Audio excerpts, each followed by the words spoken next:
Hey, All right. Favazz here with Paul Rodgers, one of the greatest of all time. Hello, Paul. Hello, how are you? I'm good, man.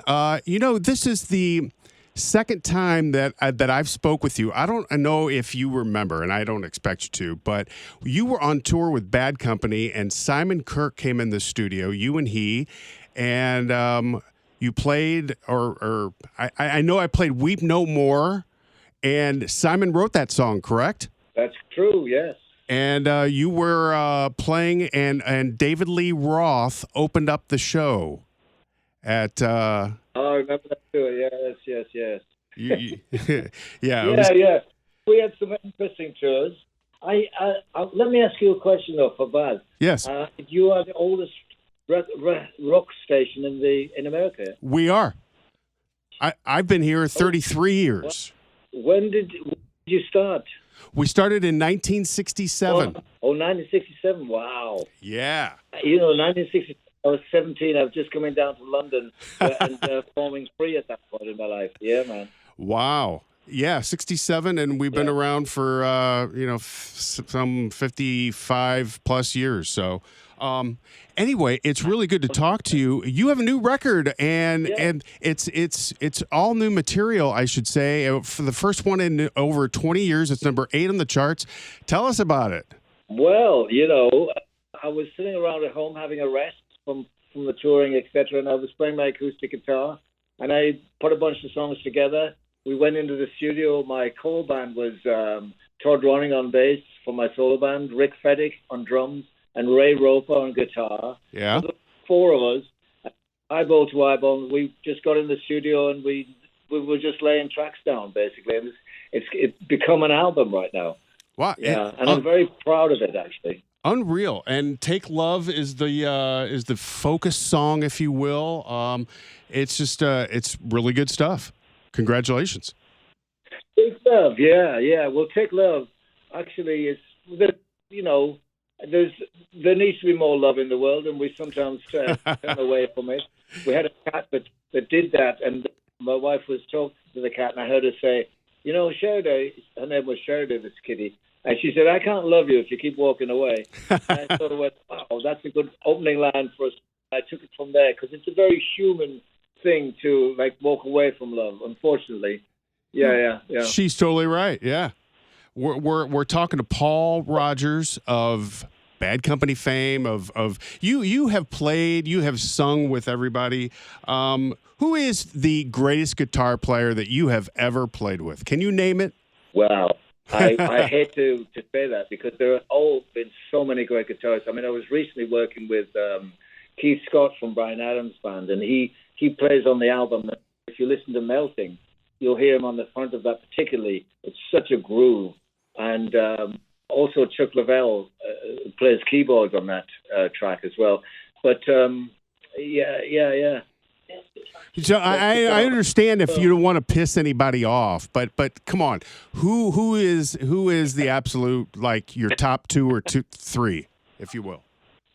Well, I have to go back to Paul Kossoff, the first guitarist in Free. I still love that guy, and I loved he played and the way he played it. Every note that he played was torture. He dragged it out of his very soul, Right. And it was so meaningful and so great. The Paul and Marshall thing, great sound. All right. Speaking of Paul and Free, I stole one of your lines from when you were in Queen for that little bit. I'm going to ask you about that here in just a second. You say on the live record, I guess, it was all right then and it's all right now. And I say that every time, because All Right Now from Free is one of the most iconic rock songs ever. Well, it's amazing how that came to be written, because we were a blues band, and we were writing our own songs as well. And we got to a point where we were doing mostly our songs. And I said to Andy, the writer, the bass player, Andy Fraser, I said, we should try and have the whole set full of our own songs, because then we have our own identity. And there was one song we could not do, was The Hunter by Albert King, because it was such a good song. And I said, we need a song that will at least equal that in terms of popularity. One that maybe people could sing with. And I went maybe like all right now, like that. I said, well, let's use that as the chorus. Oh, And Andy my took gosh. that away and came back to bam, boom, bam, bam. And I wrote the lyrics from there, and it's been all right since then. So tell us about when you were in Queen for that hot minute. I mean, it's amazing what that band has gone through, and they have the movie that came out and everything. But you were in Queen with Brian May, another great guitar player. Yeah, absolutely. Fantastic guitar. Well, we joined forces, I think I would say. Because I don't like to join bands, but we joined forces anyway.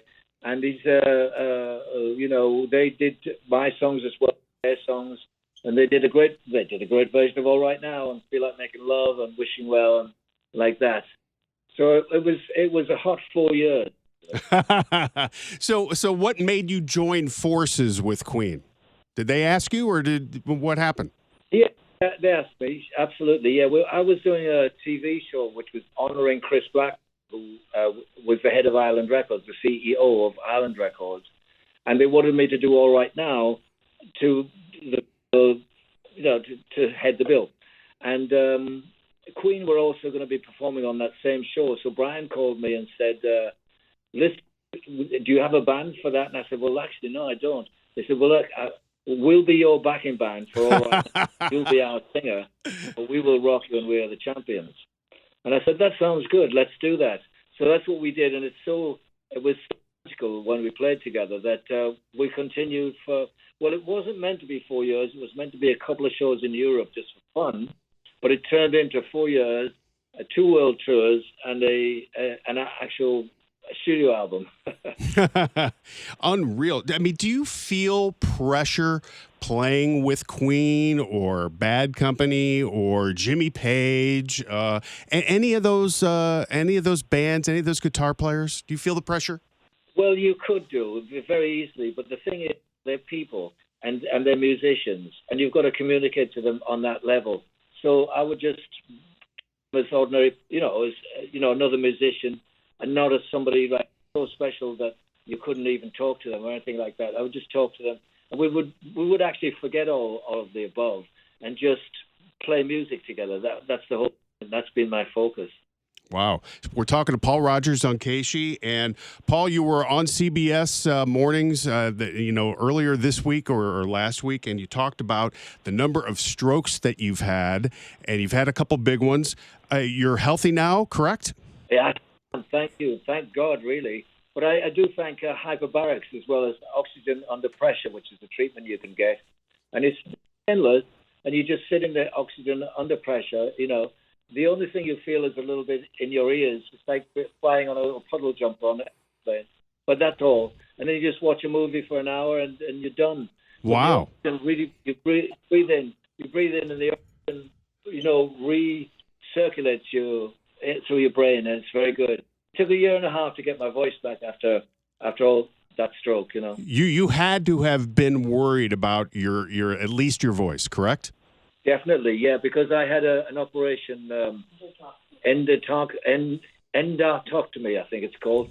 They actually have to cut your throat. Oh, my gosh. gosh. They have to incubate you to do that, and they get very close to the vocal cords. But I had a great surgeon, Dr. Lawler, he's in Vancouver now, and he said, I knew that you were a vocalist, and I was careful with your, with that, not to keep the knife away from your vocal cords. And yeah. That's good. So do you talk to Simon Kirke or Mick Ralphs from Bad Company at all? I mean, do you keep in contact with them? Oh, absolutely. Yeah, we were in New York when we did that TV show. We went to a vegetarian restaurant, funny enough, in New York. It was great. Well, Paul, after all of this time and all of the songs that you have sung and with the guitar players that you've sung with and everything, I mean, you are definitely one of the greatest of all time. And do you get tired of people saying that to you, like me? No, it's an enormous compliment. I don't myself think I'm the greatest at all by any means, because I listened to, down through the years, to so many fantastic vocalists.